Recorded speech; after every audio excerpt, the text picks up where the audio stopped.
Country Today.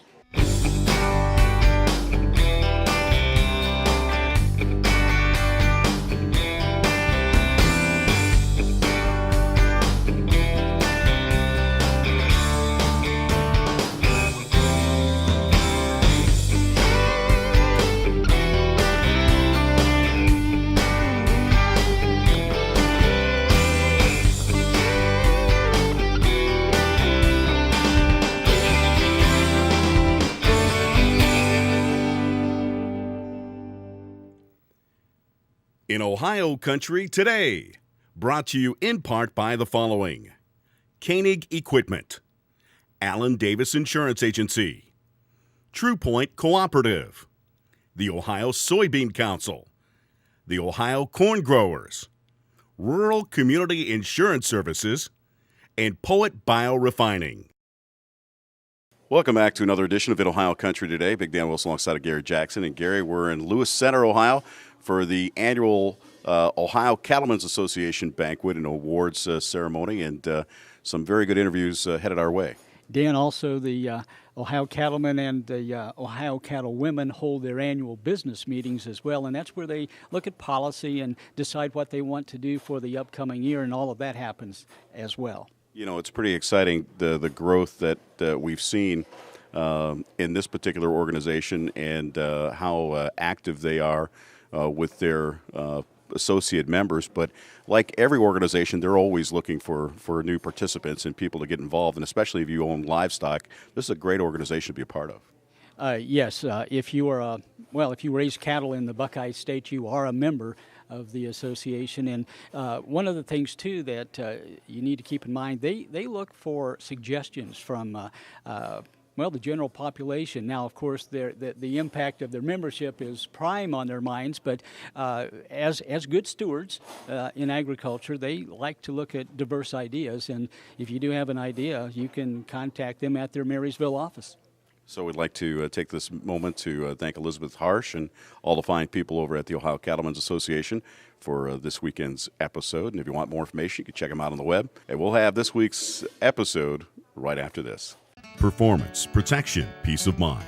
That's the Koenig Care Planned Maintenance. Mowing season is over for this year, but Koenig Care off-season maintenance programs are in full swing. Get your best deal on service performed between now and March 1st. Koenig Equipment can service all makes and models. Pickup and delivery or at-home service available. Check us out on the web at koenigequipment.com/service or visit any of our locations in Botkins, Germantown, Greenville, Oxford, Tip City, and Urbana.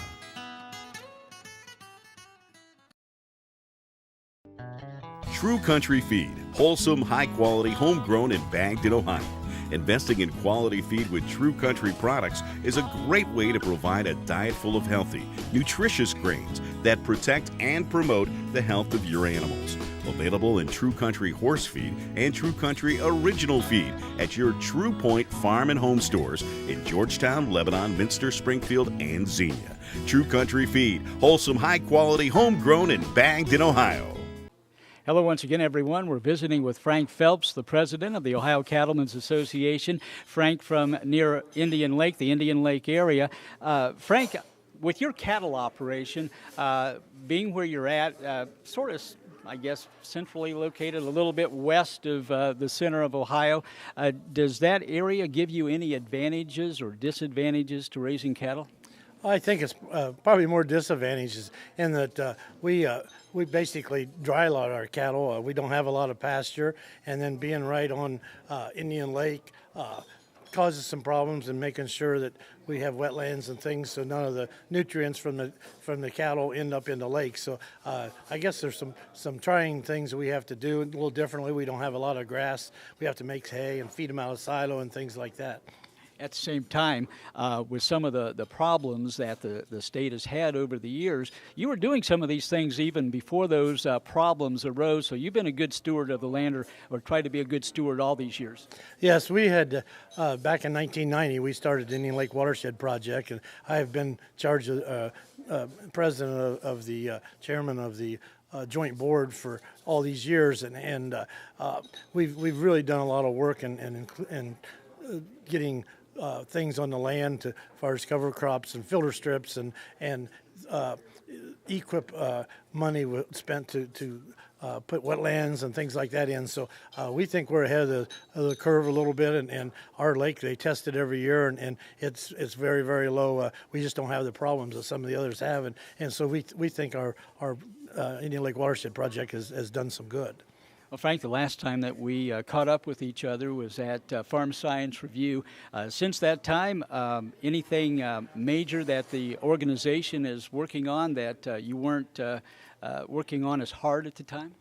Yeah, I think we're still working on the Clean Water Act, things that their administration is trying to put out in rulemaking, and then also we fought off trying to start a second checkoff that the Secretary of LSAC wanted to do. So we think we've got that headed off for a while now here, and so the working group is working real hard on getting some rules put together and some changes to make so that we can increase the checkoff across the country, and those things are coming together real well right now.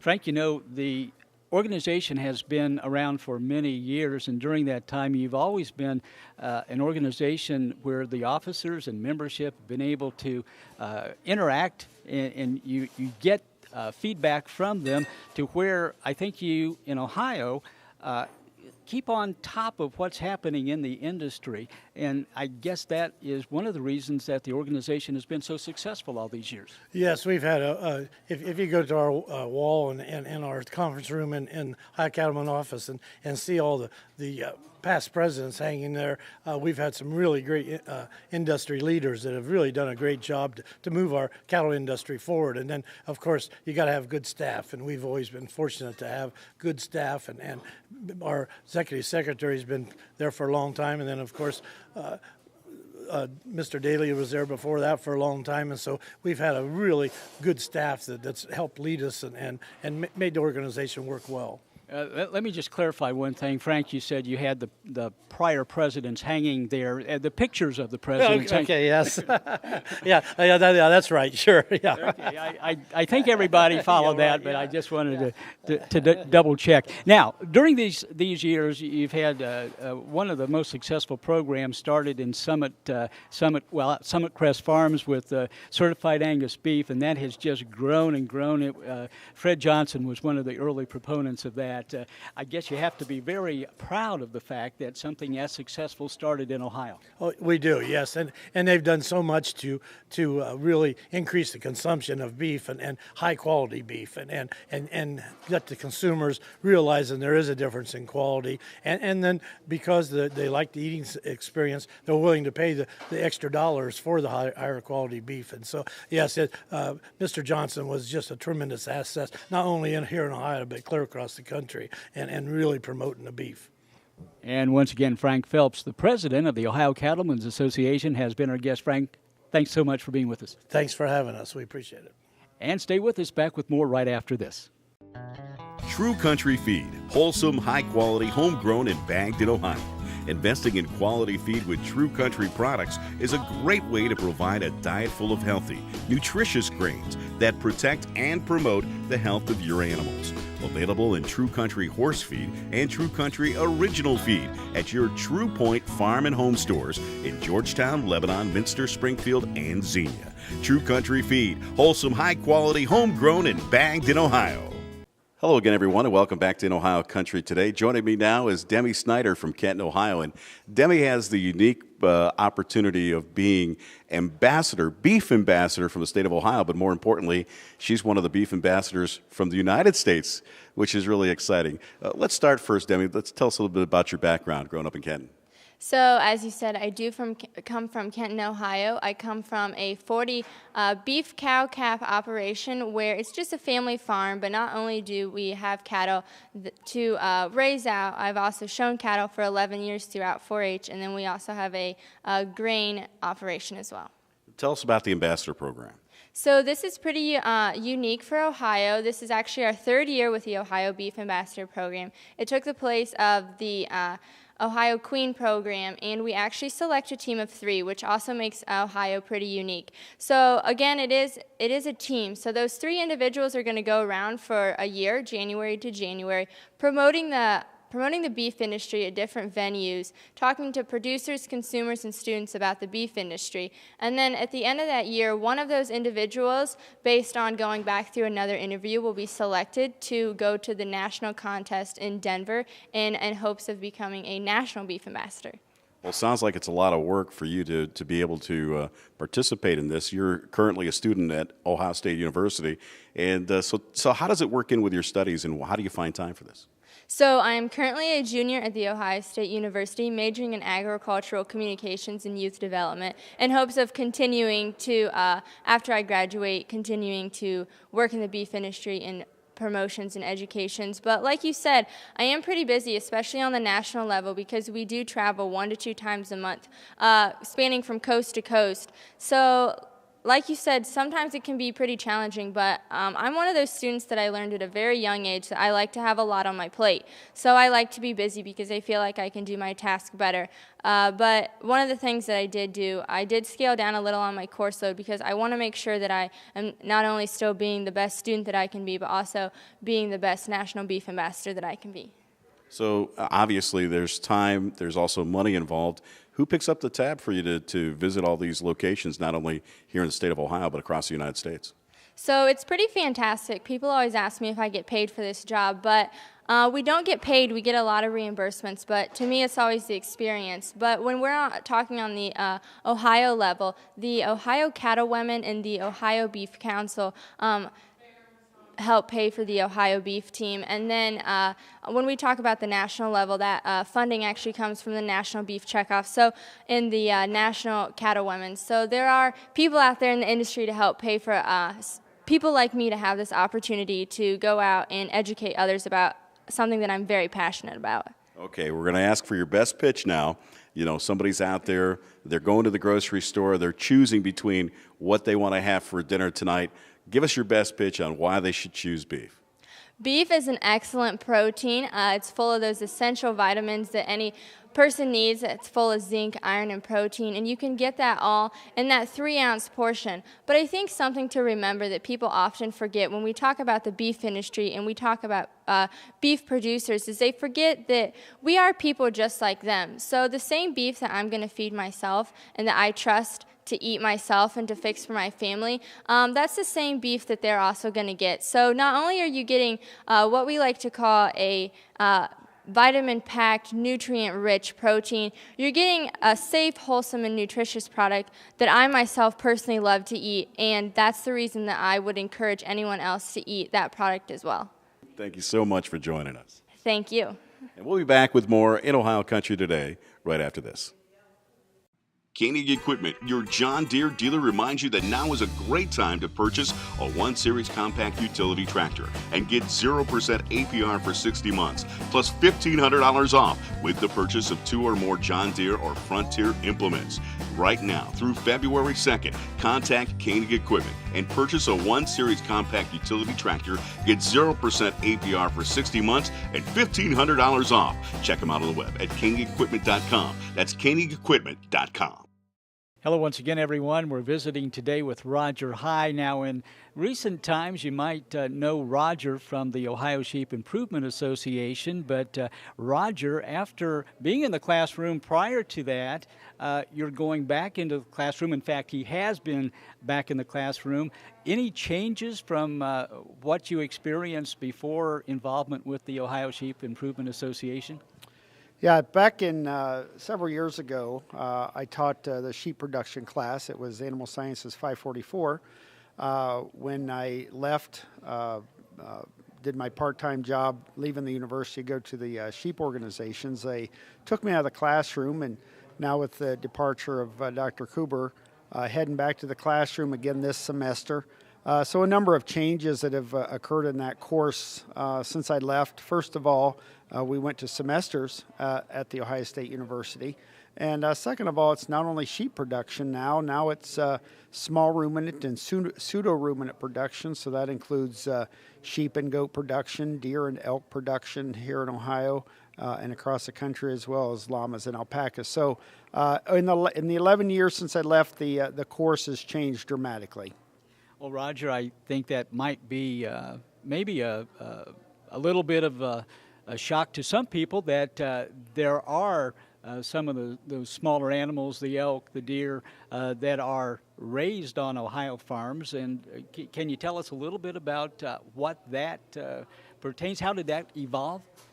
Well, I think it's evolved just because animal agriculture is evolving every day. We've just seen a growth in many parts of Ohio, not only in sheep and goat production, but we're also seeing it in the cervid animals such as the deer and the elk.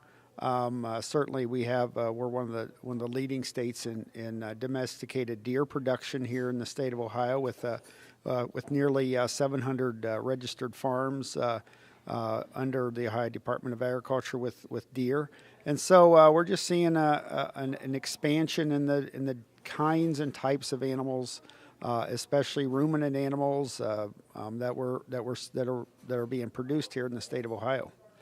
Now, as far as the meat production itself, has that been impacted in any way by maybe an influx of people from other countries coming to Ohio? Absolutely. I don't know so much about the deer and the elk, but certainly has been in the sheep and the goat, sheep and lamb and the goat marketing or consumer. We're really concentrating a lot on the non-traditional markets here in Ohio, especially with the sheep and the goats. A lot of ethnic populations that historically and traditionally in their country have consumed those meats, and when they come here, their families come here. They want to continue to consume that traditional meat, and so we've just seen a tremendous growth in meat sales in the sheep and the goat business, just because of what we call the non-traditional markets. Now, I realize that in livestock production or meat production in general, that things may have changed a little bit from days gone by where people went out to the markets. I realize there are fewer markets today, but do those local auction markets, are they still affected, do you know, by the ethnic folks that want to buy directly to make sure it comes from the farm? Yes and no. I think in some respects, if depending on where you're at, there's still that local connection. There were a lot of the people, but I'm not so much sure that we're seeing that in the non-traditional markets, because we do have a number of places that they can go to the markets, and they can get those products that they want without going to the farm. So I think that's a yes and no answer. Well, let me ask you too, what are the students like that you have today? Have they changed from say 10 years ago? Well, I think they're very different. I think they've always been very intelligent, but I think that we're seeing them not so much anymore coming from the farms. They're there for a production class or required production class, and may not be actually coming from a sheep farm like I used to teach. Taking it for a production class, we're introducing them to animal agriculture, and we know that's always a plus when we take that age of young people in our society, whether it's whatever production class it is, sheep and goats, or small ruminants, or beef cattle, or swine production, and introducing them to animal agriculture. It can only benefit us as agriculture. Now, Roger's one of these people that says and does do as I do, not just do as I say, because you actually have a working farm, and you bring your students and tours through your farm when you conduct tours to show them some of the variety of production. Yes. I have a small sheep farm myself up near Richwood, and one of the stops that we'll make with the students, and always have when I taught it prior. We'd always stop at my farm and talk about some of the things that I do, because I really have what we consider the average size farm. My wife and Holly and son Adam and I, we have an average size farm. The average flock size is about 35 head, and we run about 30 head of ewes, 30 acres. Do some grazing on it, raise hay on the farm. lamb they use out, market them various ways. And so it's a good place for them to really see that the teacher is really doing what he talks about every day in the classroom. Roger, very interesting. If some of our viewers would like to get a little bit more info, what's the best way for them to go about doing that? Oh, we have with my diverse job between Ohio State University Extension and teaching and my roles with Ohio Farm Bureau and the Ohio Sheep Improvement Association, Ohio Sheep and Wool Program. There's a variety of ways to get a hold of me, but generally, for me, the website that I run through my association, ohiosheep.org, is one of the better ways. Certainly, if you go onto the Animal Sciences, Ohio State University Animal Sciences website, I'm in there, I believe. And so there's a number of ways to get a hold of me to talk about some of the production stuff that we're talking about here in Ohio. Okay, Roger High has been our guest, full of information and not any kind of a person that would pull the wool over anybody's eyes. I'm sorry, I shouldn't have said that. The groans I can hear back, so I'm sorry, folks. Anyway, Roger High has been our guest, and Roger, we want to thank you. Thank you. Eat lamb, wear wool. And stay with us back right after this. Performance, protection, peace of mind. That's the Candid Care Planned Maintenance. Mowing season is over for this year, but Candid Care off-season maintenance programs are in full swing. Get your best deal on service performed between now and March 1st. Koenig Equipment can service all makes and models. Pickup and delivery or at-home service available. Check us out on the web at koenigequipment.com/service or visit any of our locations in Botkins, Germantown, Greenville, Oxford, Tip City, and Urbana. Hello again, everyone. Welcome back to In Ohio Country today. Joining me now is Michelle Murray. She's with the National Association, or Beef Cattlemen's Association. And don't let me get that wrong. No problem. Thanks so much for asking me to be here. I'm with the National Cattlemen's Beef Association. We are a contractor to the National Beef Checkoff Program. Well, we're here at the annual banquet for the Ohio Cattlemen's Association, and you had a couple of very interesting seminars today. Tell us a little bit about what you're doing here. Sure. Well, what we did today is we were talking to cattlemen about older millennial parents and why they're the next generation of beef eaters. What we found is that we really want to make a difference for beef. We want to think big for beef. So over the course of the last 2 years, we've been shifting our programming to really zero in on millennial parents and their needs. Michelle, you grew up on a farm. You're out in Colorado, but tell us a little bit about your background and how you got involved. Sure. I was raised on a farm in northern Minnesota, and I always knew that I wanted to give back to families like my own who are just trying to raise good food for good people. And it really made a difference for me that I got to work for a trade association that represents so many amazing families who are raising such a great tasting product. And so when I was going to school, I just knew I wanted to work in something in communications. So I got my degree at Drake University in Des Moines and then worked at a few communications agencies before I started working for beef.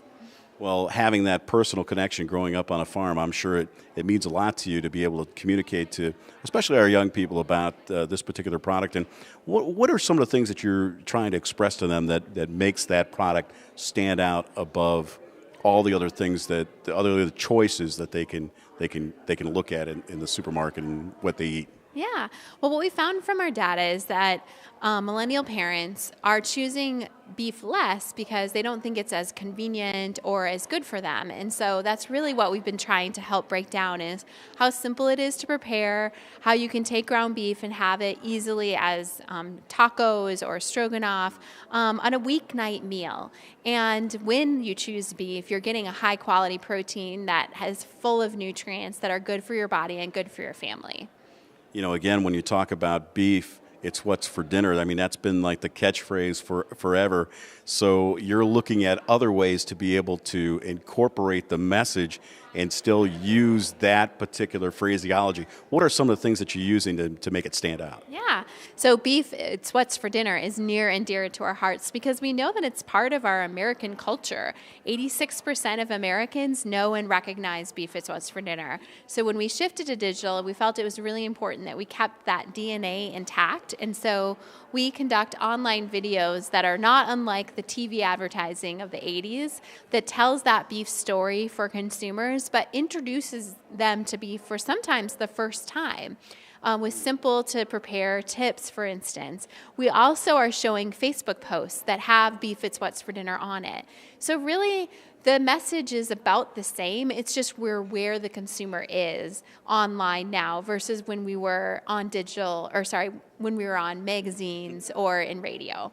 Michelle Murray has been our guest from the National Cattlemen's Beef Association. Michelle, thanks for joining us. Thank you. Performance, protection, peace of mind. That's the Candid Care planned maintenance. Mowing season is over for this year, but Candid Care off-season maintenance programs are in full swing. Get your best deal on service performed between now and March 1st. Koenig Equipment can service all makes and models. Pickup and delivery or at-home service available. Check us out on the web at koenigequipment.com/service or visit any of our locations in Botkins, Germantown, Greenville, Oxford, Tip City, and Urbana. Hey, that's going to do it for this week's edition of In Ohio Country Today. Gary, we learned a lot here at the annual meeting here of the Ohio Cattlemen's Association.